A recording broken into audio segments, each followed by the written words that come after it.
Spanking they, yeah, they should call me they dad, happy spanking they, yeah, they should call me they dad, yeah. Hey, look at this shit, Slim. This the voluntary sentencing guidelines for DC, all right? Let me show you something. You see this? 1 point, 2 points, 3 points, all right? If you get locked up for CPWL, that's your first gun charge, you're gonna get 1 point. If you was locked up for a robbery, you're gonna get 2 points. If you got locked up for burglary 1 or armed robbery or prior felon convicted of violence. If you're a prior felon and you was convicted of violence, you're gonna get 3 points. For first degree murder while armed, you're gonna get 3 points, all right? Now the points go to this to show you what column you in. Me, I got 2 felonies. Wait, let me see.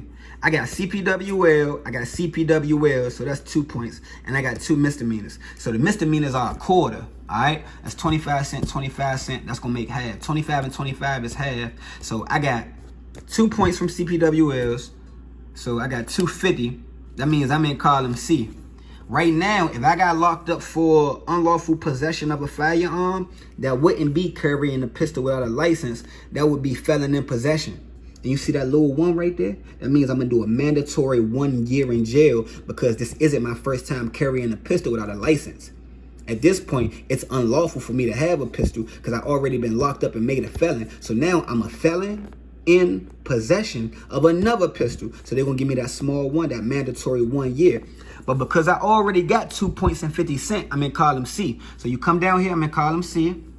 Boom, find your charge. Boom, felon in possession. Boom. No, column C. Boom. I will be facing 14 to 32 months. Okay? 14 to 32 months, all right? For felon in possession, all right? But let me show you this right here. Defendants convicted of unlawful possession of a firearm by a person with the previous conviction, oh, he gonna get 1 year in jail. You know what I'm saying? If he has a criminal history score of 75 cents to $1.75. Listen, if you got up to 75 cents, that's 3/4, that's 3/4 out of 4, up to $1.75. Look, $1.75. That's 1/3. That means if you got this, if you in column B and you get locked up for unlawful possession, automatically, Holmes, you getting that mandatory 1 year. But listen. Defendants convicted of unlawful possession by a person previously convicted is going to get 1 year in jail when they have 75 cents to $1.75 on the grid, right? It says that with the sentencing range of 18 to 42 months incarceration, short split permissible. A short split of the sentence is permissible. Now let me show you what short split means. Don't let me lose you. We about to have a sidebar. Let's go to the sidebar. Listen, this is the sidebar right here. All right. You see right here for CPWL, if it was your first charge, you would be in column A because you don't have any charges.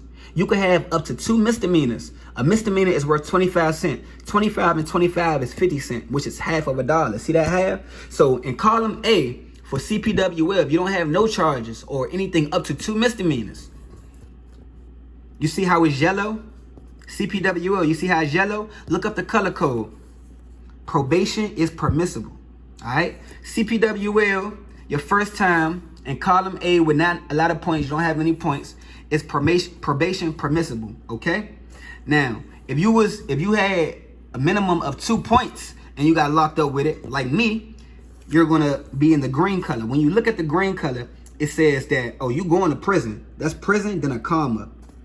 You could get a long split, meaning they could give you fucking 32 months. That's the long end. Or you could get a short split. Or you could get the 14 months. All right? That's what these color codes mean. So you could get prison. You could get the long end of the stick, the short end, or probation. That's yellow. Boom. For this, you going to prison. You could get the long end or the short end. But for this, for the white shaded boxes, oh, you going to prison and you only get in the top of the sentences. You see what I'm saying? You going to prison and you get in the top of the guidelines. So you're going to get 12, you're going to get 28, you're going to get 42, you're going to get 96. You're never going to get the 48. You're never going to get the 90. You're never going to get the 6. You're not going to get the 5. You always, in these prison compliant long split boxes with a white color, you always get the top of the guidelines. You see what I'm saying? Some shit like that. All right, so listen. It says right here with that little one for felon in possession, you got to do a mandatory year. That's 12 months. So somebody thinking that they about to go just do 12 months, I'm about to show you right here that is not the case. Listen, with the sentencing range of 18 to 42 months incarceration, short end of the stick could be given, but because the mandatory minimum 12-month sentence, a short split sentence is not permissible under the guidelines. You know what I'm saying? So it just contradicted itself just like that. You know what I'm saying? They said a short split is permissible. However, with the mandatory 1 year, a short split is not permissible. That's how the law works, bro. I don't know why they make this shit so stupid, but they contradicted themselves sentence after sentence. The court must sentence the defendant to at least 18 months. To at least 18 months.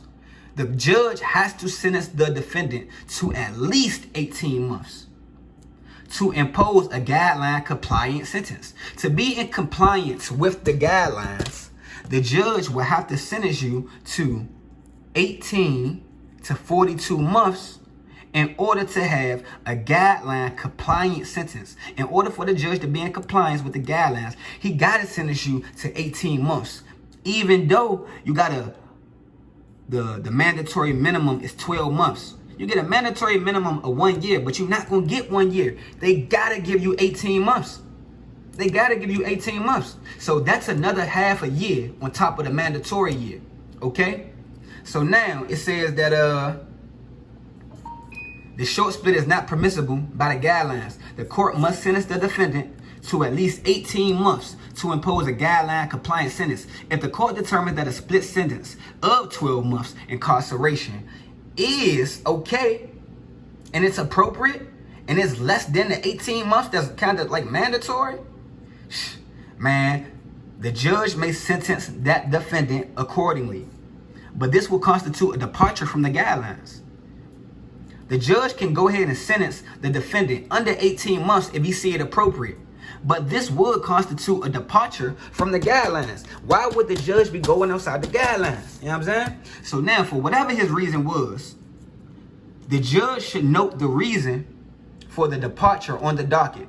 The judge got to document why he sentenced you outside the guidelines. If you facing 6 to 24 months and the judge give you 30 months, he just departed from the guidelines, and he got to put a note in for the reason that he departed outside the guidelines. If you facing 6 months, but the judge give you 4 months, he has to put in on the docket the reason he departed from the guidelines. He got to put it in a reason. And this is for if you get sentenced wrongly, when you out the feds, you could come back and file a writ. You can come back on an appeal to say, hey, that judge sentenced me wrong. I shouldn't have got this much time. Or that judge sentenced me wrong. You see what I'm saying? And whatever it is. And that's why he has to put it in the record so you could come back on an appeal. You know what I'm saying? But don't forget, you only keep your rights to appeal when you don't cop to the plea deal. If you cop the plea deal, you're not coming back on the appeal. Because you waived your right. You give up the right when you cop. When you cop out, it's like saying, shit, y'all got me down bad, Slim. I'm going to go ahead and take that little time y'all talk about. Yeah, I'm guilty. Go ahead and let's get this out of the way. That's why you waive your right. How can you keep your right to come back on trial if you gave up because you said you're guilty? You see what I'm saying?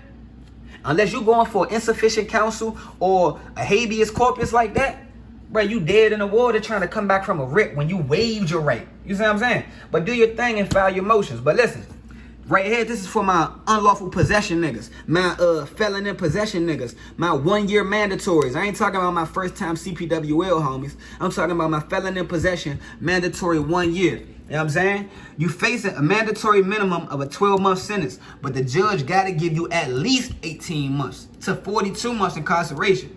So now, even though you facing, well, me, I mean, I got 2 felonies and 2 misdemeanors. You know what I'm saying? I mean, I got two CPWLs, that's 2 points. Then I got 2 misdemeanors, that's 50 cents.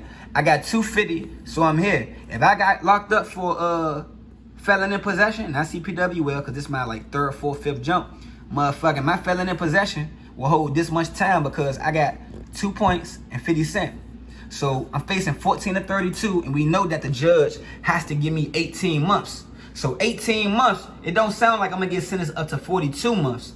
But I might get probably 18 to 32, something like that. But if the judge sentenced me outside that sentence, that 12-month sentence, or that 18-month sentence, he gonna have to, he departed from the guidelines, and he gonna have to put a note in for the reason that he departed, so we can explain this to the Court of Appeals, or explain this to the Supreme Court. Because you know the Supreme Court like a supreme pizza. They not a cheese pizza. They not the pepperoni pizza. They not the extra cheese pizza. They supreme. They got the peppers, the mushrooms, the pepperonis, the beef, the fried cheese, all that. That's supreme, top dog. I ain't talking about the superior piece of pepperoni. I ain't talking about the superior court. I'm talking about Supreme Court. You got Supreme Court, the Court of Appeals, you got Federal District Court, and you got State Superior Court. Let's do it again. You got State Superior Court, you got Federal District Court, you got the Court of Appeals, then you got the Supreme Court. Supreme Court is top dog. You see what I'm saying? If you got a federal case, you're going to District Court. You got a state local case, you're going to Superior Court.